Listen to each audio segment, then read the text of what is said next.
So let me formally welcome you to today's Info2Go. Our topic today is how to manage volunteers with no time, something that is pretty relevant for people working in libraries.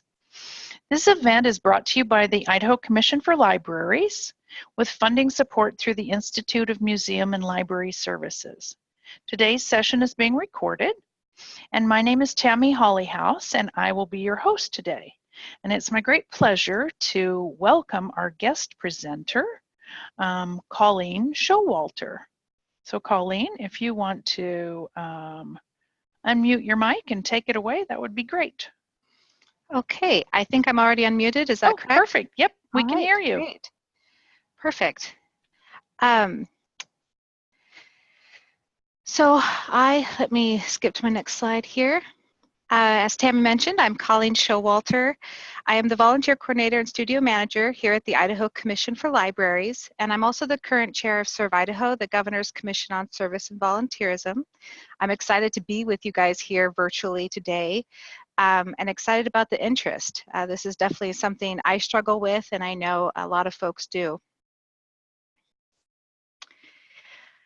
Not that I wanted to be totally misleading, but to be completely honest, volunteers are not free. It's a program that does require resources and dedicated time.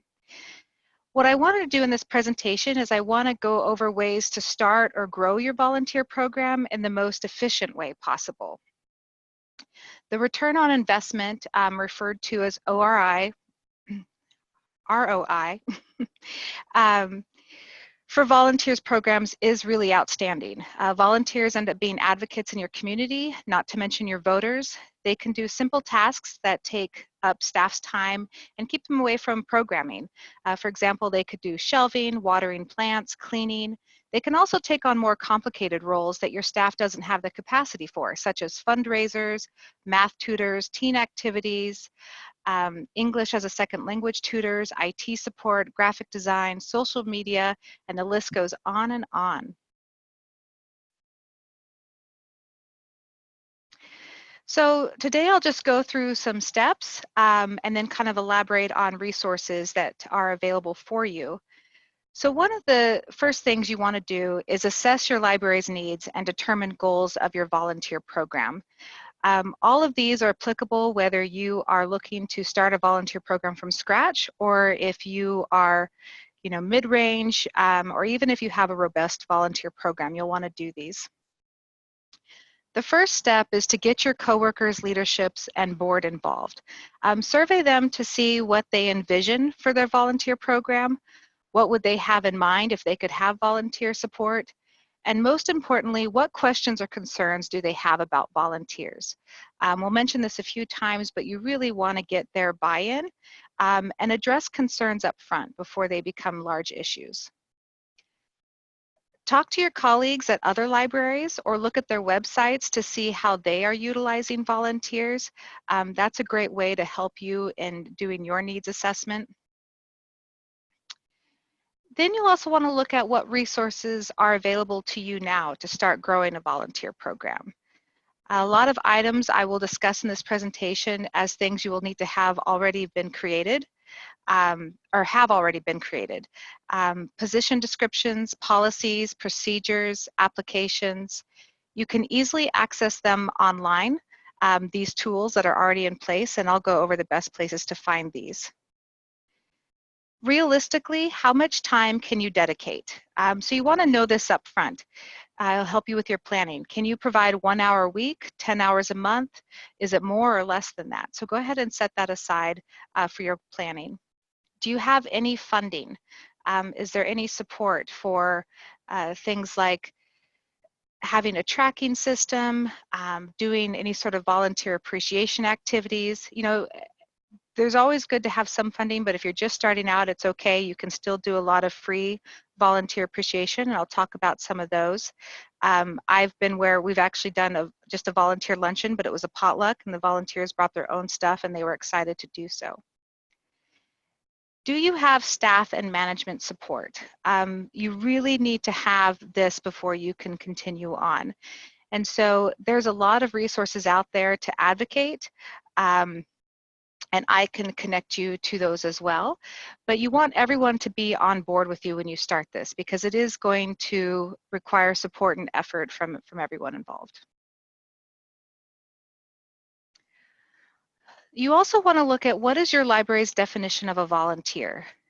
If you have this down, like what they can and cannot do, this can provide comfort to your staff and ensure that everyone is on the same page. You also want to identify volunteer assignments that would benefit your library and community.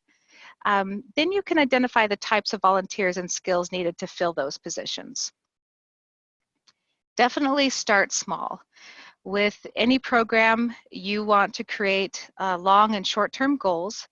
Be flexible, as your goals along with processes may have to change. By starting small, you will provide more time for staff to adapt to having volunteers or increased volunteers at your library. You'll be able to more easily revise your program and adapt processes as needed. And you'll be able to dedicate the time needed to develop a so-called good volunteer. A lot of the horror stories that I've heard of volunteers have usually been due to lack of management, lack of screening. And so if you have those in place, hopefully you can avoid those. You still want to develop long-term goals. This will help you stay on course and provide tools for evaluating your program. I know we've kind of just touching the surface, but I just wanted to check in with Tammy to see if we had any questions in the chat box. I haven't seen any in the chat box, but this is Okay. a good time to let attendees know. If you do have a question as we're going along, please be sure and type it in there. And I will be monitoring it and interrupting Colleen to answer your questions. So don't hesitate to ask. Thanks, Tammy. Mm-hmm.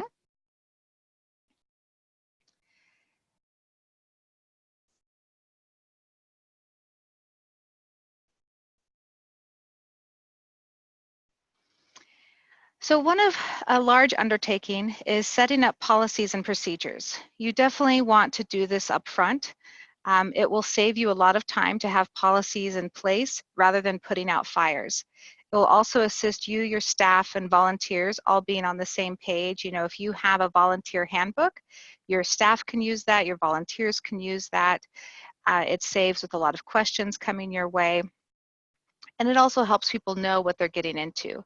As your volunteer program develops, you may have to revise these, but you will find it time beneficial to have something set up sooner than later.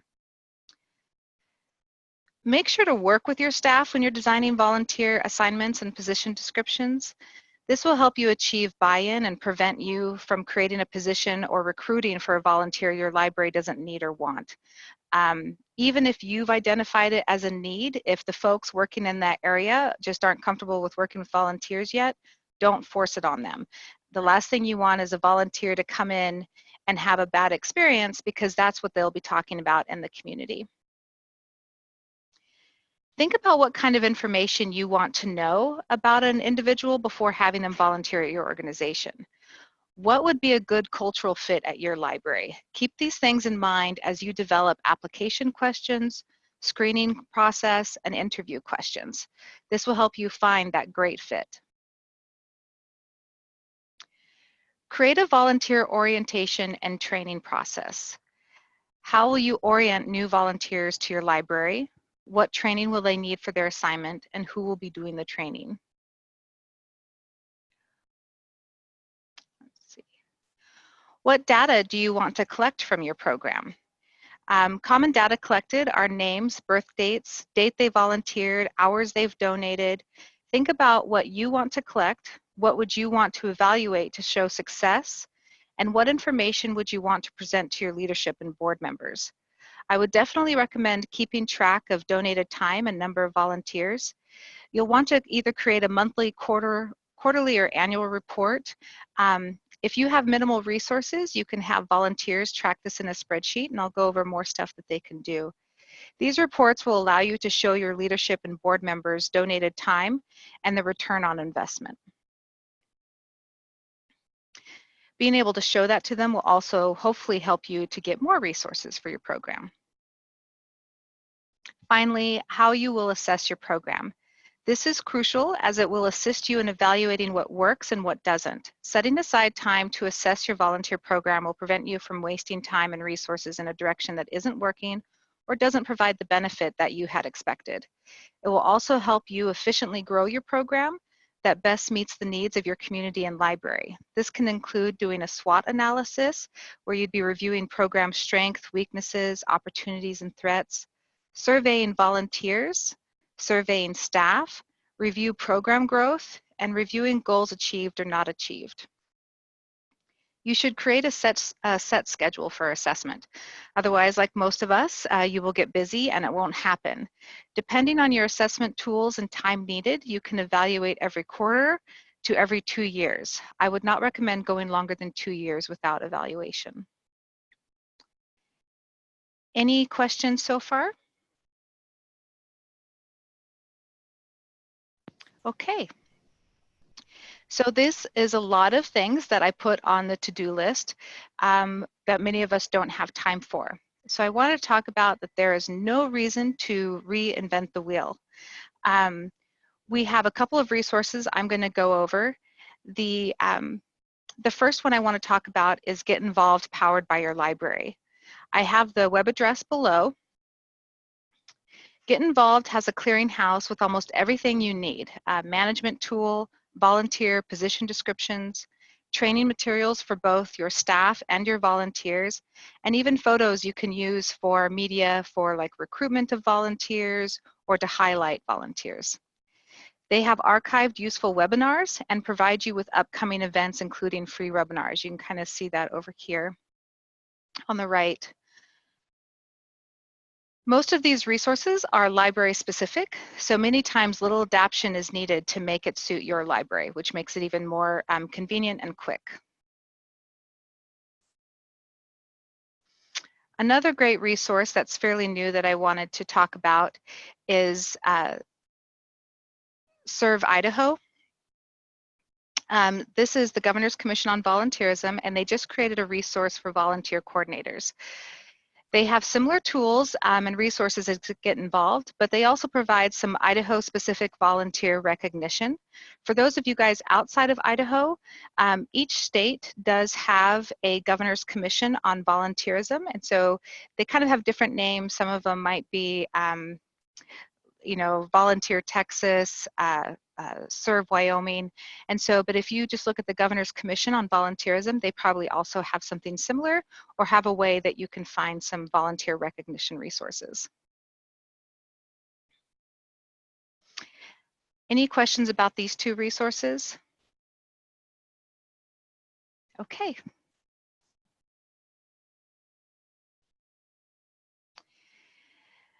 So I wanted to talk about recruiting volunteers and some great ways to do that. Some require little to no effort and some require quite a bit. One of them is signing up for a free volunteer recruitment website. The two I have found to work best in Idaho are Volunteer Match and Just Serve. Both of these are national. Just Serve might not be in every state yet, but they are in most of them. It's just that these are the two that I found to be the best all around our state. You can look, your United Way might actually have a volunteer recruitment website. There should be several that are there for you, and you just want to find out which ones provide you with the best recruitment. You can copy your volunteer position description into their format and they will post. Volunteer recruitment through websites doesn't have the highest return, but it takes very little investment, so the ORI always tends to be positive. Some tips on utilizing these is to make sure you update your recruitment postings as needed. You don't want to frustrate your community members by recruiting for a position that no longer exists. Also, repost your position occasionally. This will keep it towards the top of the list. For instance, if you go to Volunteer Match and I enter my zip code, there will be thousands of volunteer positions there, but they post the most recent ones posted on top. So that's just kind of a way to keep you up there. There is no better recruitment than word of mouth. This is probably where I get most of my volunteers from at multiple organizations I've worked at. So make sure to tell your current volunteers, staff, patrons, and board members about current positions you are recruiting for. Most folks are hesitant to volunteer at an organization they don't know. But if you already are using the library, know a staff member, etc., they will be more interested in volunteering there. Another thing to look at is creating short-term volunteer opportunities for students needing hours for school and/or individuals needing to fill court-assigned community service hours. These are great if you have things like shelving, cleaning, watering plants, anything that where a couple hours would be sufficient. You can let schools and appropriate county city officials know you are offering this. So I've let our local high schools and junior highs, most of them actually require volunteer work now, and I've also let our county sheriff department know. When you are working with court-assigned community service hours, you can let them know what you will not accept. So for instance, if anybody was charged with anything to do with theft or violence or engagement with minors, they will not be assigned here. Usually, majority of what I receive are people who were caught with paraphernalia, had too many speeding tickets, and were assigned community service, very minor stuff like that. Another way of recruiting, which is really beneficial but is very time consuming, is volunteer outreach. This is usually done at tabling events where you might go to a volunteer recruitment fair, a college fair, senior expos, or you might go talk to a community group like Scouts, Kiwanis, Rotary, Shriners, etc. This type of recruitment allows you to get to your target volunteers that you want, so you know who you're going to recruit. It also provides your library with the opportunity to talk about your programs and your value to the community to large groups. So that's where you really see the benefit is now these large groups are hearing about what their local library is offering. They'll be spreading that out, and then hopefully you'll be getting volunteers you want. Most likely, if you have limited resources, dedicating time to this may not be feasible. So I'm going to go over how you can delegate these.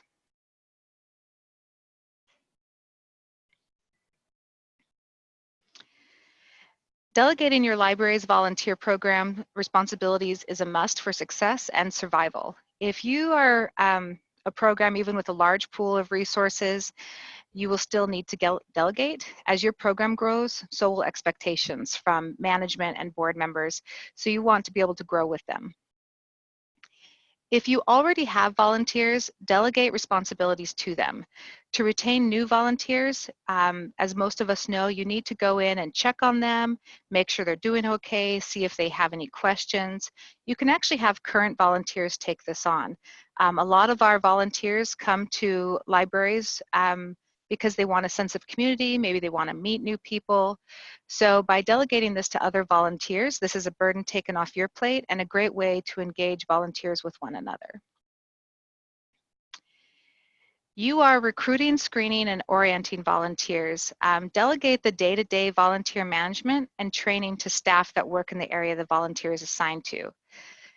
That staff, then obviously they're the best person to train that volunteer, and they can also check in with them regularly, and then they can let you know things that are working or not working, and that's where you can provide the support. Another great resource is to create administrative volunteers and delegate to them.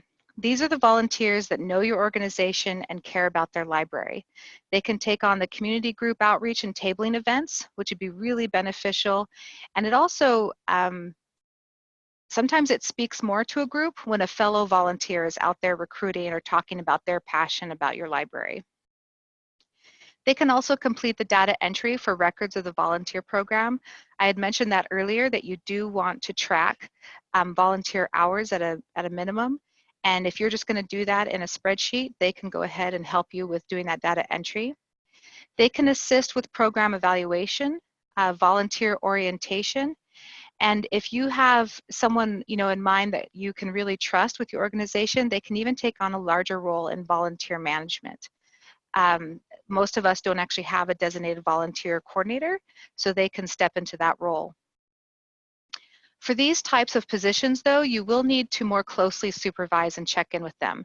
You want to make sure they feel comfortable, that you feel comfortable about the tasks you've assigned them, and that they have the resources they need. Not every volunteer is the right fit for an administrative type volunteer position, so you really want to make sure that you have those screening and interview questions in place and a way to evaluate. You definitely don't have to do it all, and you'll be much happier if you don't with this. Are there any questions on delegating?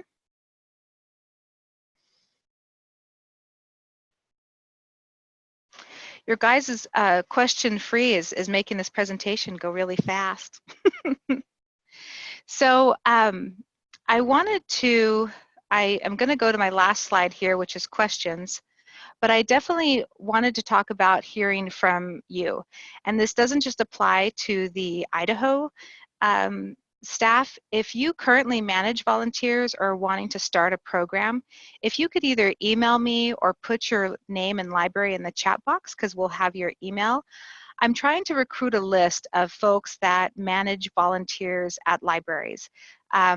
It does seem to be a different beast than nonprofits, and so I want to make sure that I am providing the information that you guys need, the resources you need, and also being able to rely on each other. So for instance, I'm working with, we have a public library here that has, 2 years ago, they decided to hire for a dedicated volunteer coordinator position. And since then, she's created things like a resource on how to address staff concerns, training for staff on working with volunteers. And all of these resources are available. We just want to make sure we're not, putting things out there that you guys are like, nope, that's not a problem with us. So if you put your name in the chat box or if you send me an email, I can add you to, I think we're going to create like a listserv and then maybe send out a survey to talk about what things you need and what you would like to see.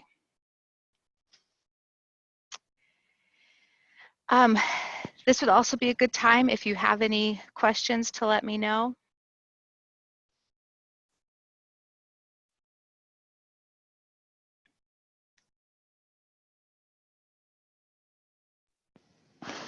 So Colleen, we do have a question. Okay. It says, can we go back a little? How do you determine ROI for a volunteer program? We currently keep the numbers for volunteers and their hours. Well, I don't think I actually have on here the ROI. So to get your return on investment, there are a few different things, and I can actually send you, I'm just trying to think of the formula I have in there. But basically what you want to look at is the time you invested to recruit those volunteers. So you can do it based on overall average, or if you're looking at, let's say I was recruiting for a Make It space in my library, how long did it take me to recruit a volunteer? So I might look at, did I recruit them from volunteer match and it was 10 minutes, or was it an hour? So look at your time invested. Then you can look at what they have provided back. So each state, nationally, we do have an average of what a volunteer's worth is, and then each state has their own as well. Usually it's around $22 an hour. And this is the formula that I'll use. Most of us will look at that and be like, wow, I don't even make that much. How can my volunteers do? But what they use to calculate that is, for instance, a cost of employment. So that would include salary to have somebody paid to do that task, as well as insurance that you would need to cover, any sort of benefits that are provided there. So all of that is included, and then you can look at your time invested, your income that you make, what would be hourly there, and then what you receive back. So then you can see, is it a positive exchange? So if I was to look at, I spent 30 minutes, well, let's say I would spend an hour recruiting a volunteer, and I could say my income is $20 an hour. Then I got them on board. I was able to do that, includes the orientation, the interview, and using volunteer match. And then they receive training from a staff member in Make It Space, and they also make $20 an hour, and I'll say that that took 2 hours. So we have 3 hours there, so that's $60. Now the volunteer has donated 50 hours in the last fiscal year that I'm evaluating. So if I did 50 hours, which is a lot, but if I calculated that times the 22, and I'm not capable to do that math in my head, then I can put that over the $60, and that kind of shows my positive ROI. This can also highlight when you don't have it. If I'm spending, let's say I'm spending 6 hours a month going to community events trying to recruit, and I've gotten 2 volunteers from there that have donated about 10 hours of time over the last year, then I can show that that's not a successful recruitment method and my ROI is negative. Does that help, or did you have further clarification?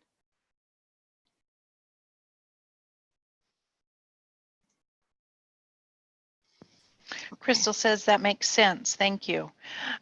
Sue Walker has shared in the chat a link for from Independent Sector, which she says is a site for volunteer hourly average. Thank you, Sue. Yeah, and then Ursula had a question asking if you could share the actual formula you use. Yeah, let me Actually, while Colleen is looking for that, Colleen earlier asked if you would put in the chat if you were interested in being part of this larger group. And could I trouble you, I'm trying to pull that info out of there, could I trouble you guys to also put your email in? I'm not easily able to grab your email from the participant list. So if you would also put that in there, I will add it to the list of names I'm collecting for her. So back to you, Colleen, with the question about the formula. Yeah, let me see if I can pull up really quick from, I actually did an ROI presentation. And if I don't have that, then I can also email it out to this group. Okay.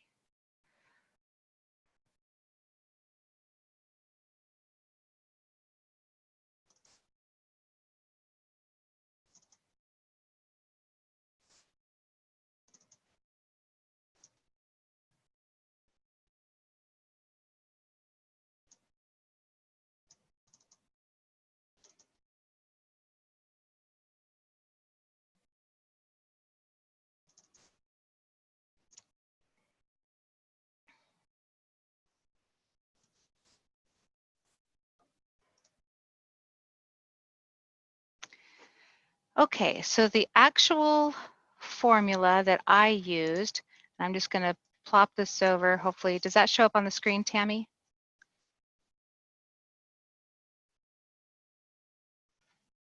I mean, yes, return on investment. Sorry, I was Yeah. muted there. Oh, no, that's okay.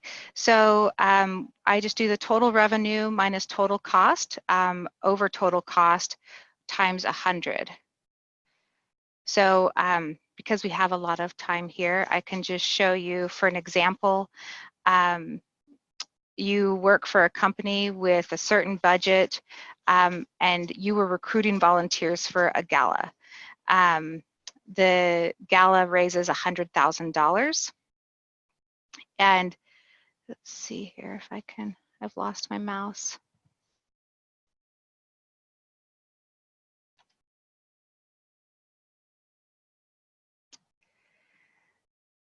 So this is where I looked at that my total after expenses, my net revenue was $23,000, and this might be going into a lot more than what you would want, but I looked at how much an event coordinator contributed, the cost of the executive director, the development director, and board members, which board members are volunteers for most of us.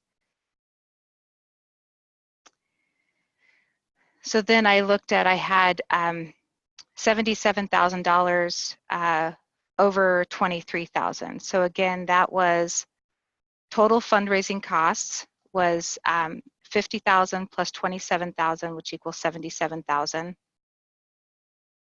And then I put that over the net revenue, which is $23,000. So the way you can apply this to volunteers is if you look at, take that the cost that you had for an hourly. So we talked about, Sue shared that website.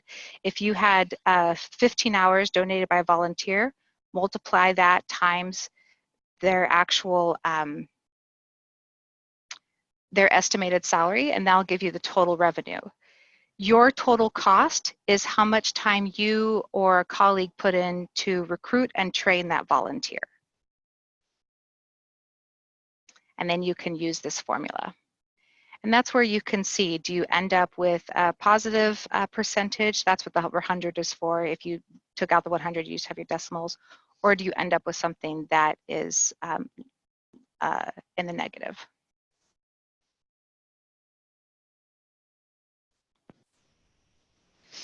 So we have a comment from Mary Ellen. She says that I like the idea of assessment and surveys. I don't think we've ever done that. So that's cool. Sue Walker has a question for the attendees. She is wondering if anyone currently uses Volunteer Match, and if so, how useful do they find it? So Great. is anyone out there using Volunteer Match?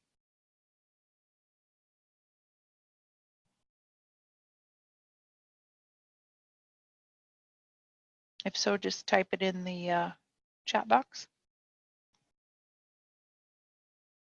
Heather from Atlanta says that they do use it. It is helpful, but they only have about a 10% return rate. And I think that's pretty normal, Heather. Similar to us.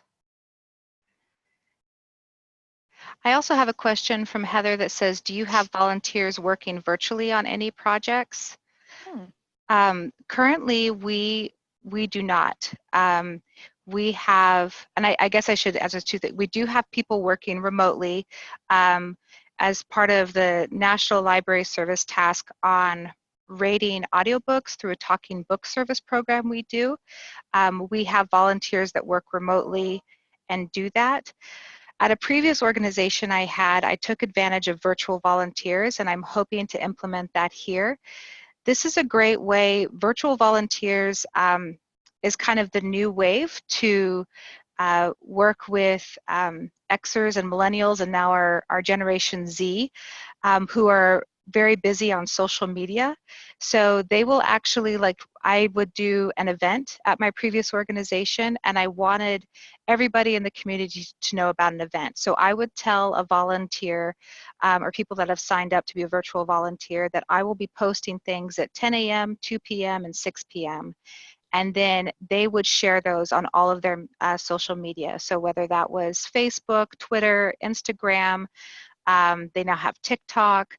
All of those are great ways, and they are really great to do virtually. Do you use virtual volunteers, Heather, at your library? And if so, how do you do that?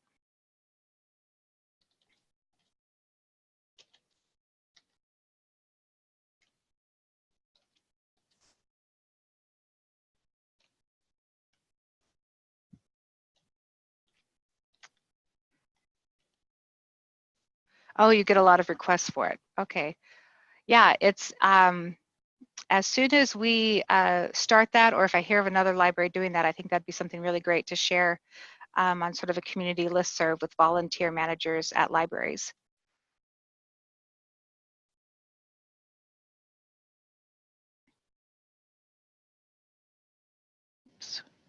Guess I was muting when I should have been unmuting. Those of you that are out there, just what are some ways that you might be able to use a virtual volunteer or a volunteer working remotely? Just a place to throw some ideas out.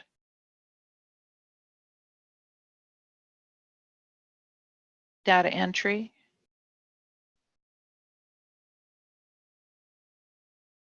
Yeah, data entry is really great. A lot of times as libraries, we can't just give a volunteer access to our networks.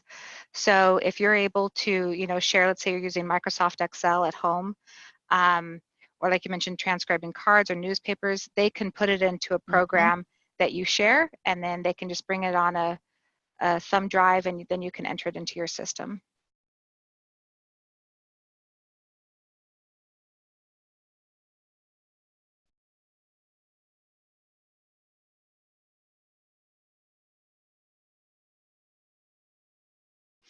Do we have any other questions for Colleen?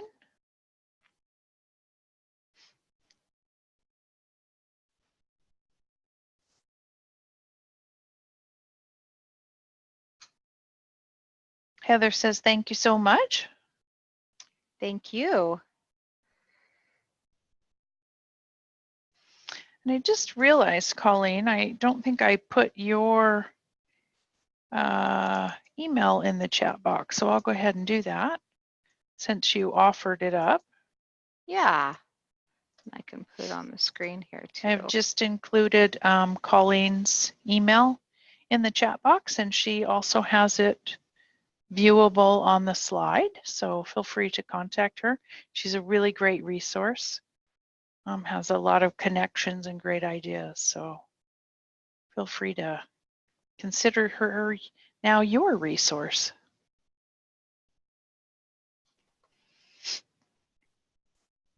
Last call for any questions?